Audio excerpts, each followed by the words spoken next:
नमस्कार मित्र, स्वागत है आप सबका ज्ञान भक्ति कहानियां चैनल में। मित्रों, आज हम आपके लिए लेकर प्रस्तुत हैं एक बहुत ही मार्मिक एवं ज्ञानवर्धक प्रसंग।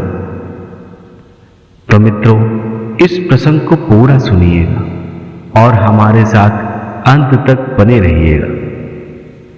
आपका ज्यादा समय ना व्यर्थ करते हुए आरंभ करते हैं आज की कहानी। लेकिन दोस्तों, आप सबसे एक अनुरोध है, आप सभी इस चैनल पर अगर नए आए हैं तो चैनल को सब्सक्राइब जरूर कर लीजिएगा, क्योंकि हम आपके लिए रोज ही ऐसी मनोरंजक कहानियां लेकर प्रस्तुत होते हैं। तो आरंभ करते हैं आज की कहानी। एक बार एक कौवा अपने परिवार के साथ एक पर्वत के पेड़ पर रहते थे। कौवे का परिवार बहुत ही सुखी एवं खुश रहा करता था। एक बार कौवे की पत्नी ने कुछ अंडे दिए। वे दोनों बहुत ही खुश थे कि कब ये अंडा फूटेगा और हमारे बच्चे हमारे साथ खेलेंगे। यह सोचकर दोनों ही बड़े ही प्रफुल्लित रहते थे। मित्रों, जब घर में एक नया सदस्य आने वाला होता है, घर का माहौल बड़ा ही आनंदमय हो जाता है। माता पिता बहुत सारे सपने संजोते हैं कि वह अपने पुत्रों के साथ किस प्रकार खेलेंगे एवं समय व्यतीत करेंगे। दोस्तों, एक दिन बरगद की खोख में एक सांप आकर निवास करने लगा।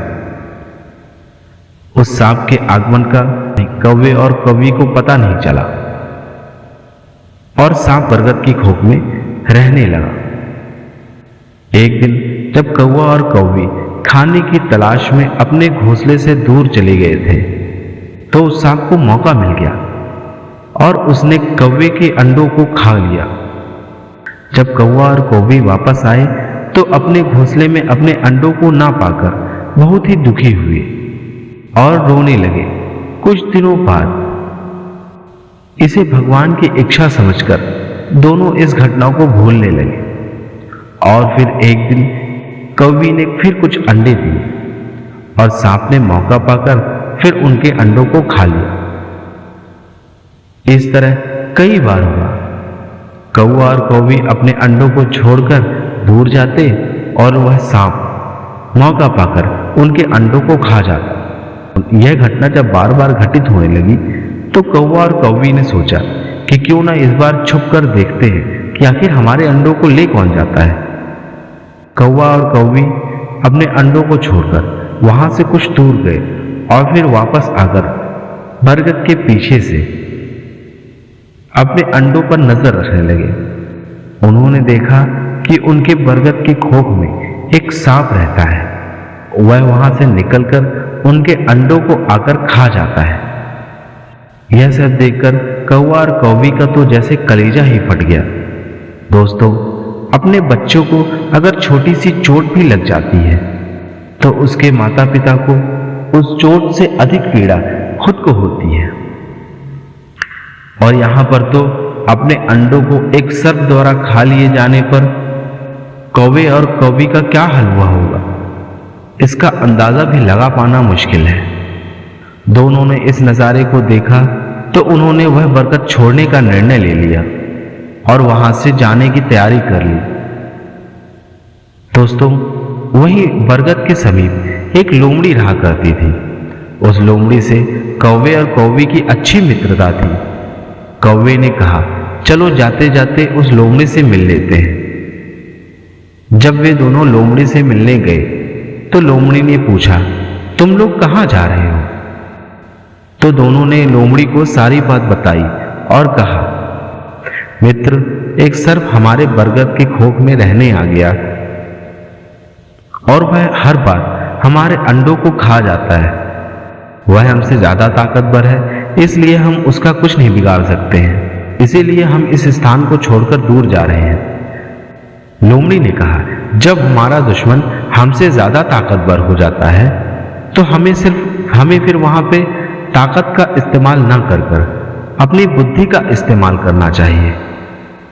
और यह सारे संसार में प्रसिद्ध है कि किस प्रकार तुम अपने कार्यों को कितनी आसानी से कर लेते हो।